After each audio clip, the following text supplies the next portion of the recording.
We're looking for sustainability in terms of organisations that can adapt and change. What you were offering 10 years ago is not necessarily what's needed now. So it's actually about the people you're reaching and how you're responding to that. And that's what we're looking for in terms of sustainability. Clearly, we'll be looking at the bottom line and seeing whether financially the organisation is sustainable, what sort of risk we would be taking in terms of investing. And we talk about our grant making as investing rather than giving grants. So clearly that's important. So sustainability in terms of bottom line. But for us, it's about, is this organisation sustainable in terms of what it's offering?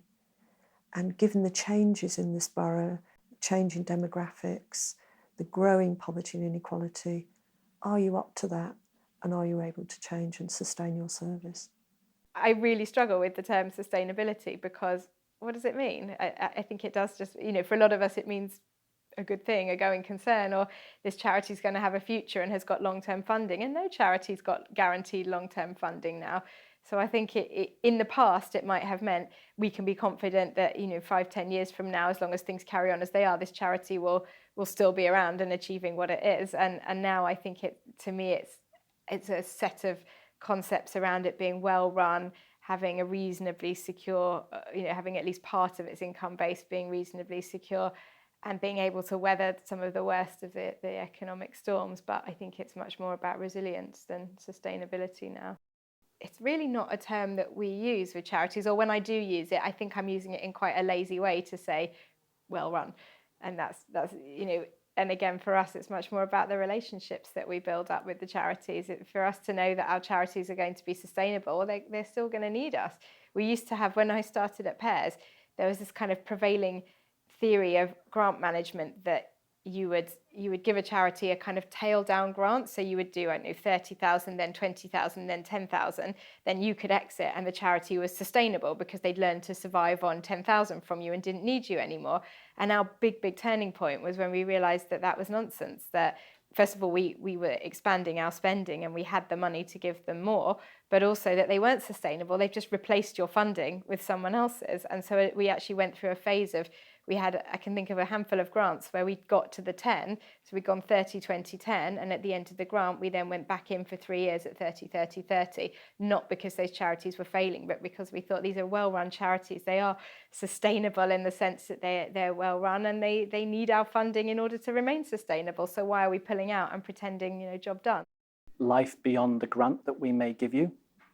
That's really what I understand it being. So is there a strategy for bringing in new money, different monies beyond this investment that we may make?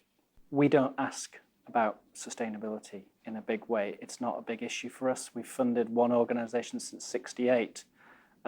So I would say sustainability is not the biggest issue for us.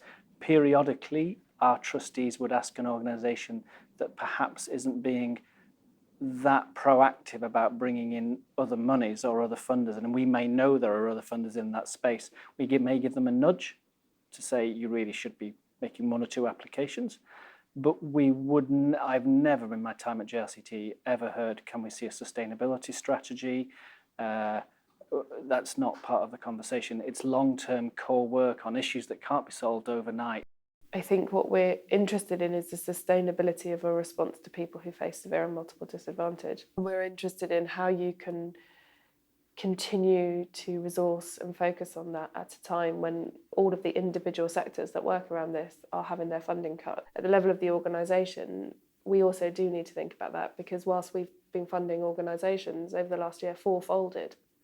So even though our focus is far more on the mission than the organisation, we do need to think about the sustainability, the financial sustainability of that organisation, and what support do they need? Is it that someone might need a top-up grant to cover them over till they get bigger funding from other volume funders?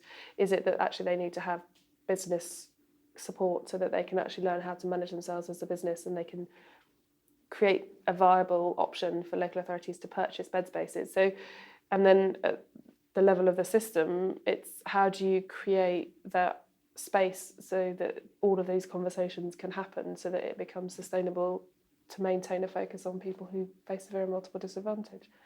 it's at multiple levels, and it's all the way through everything that we do.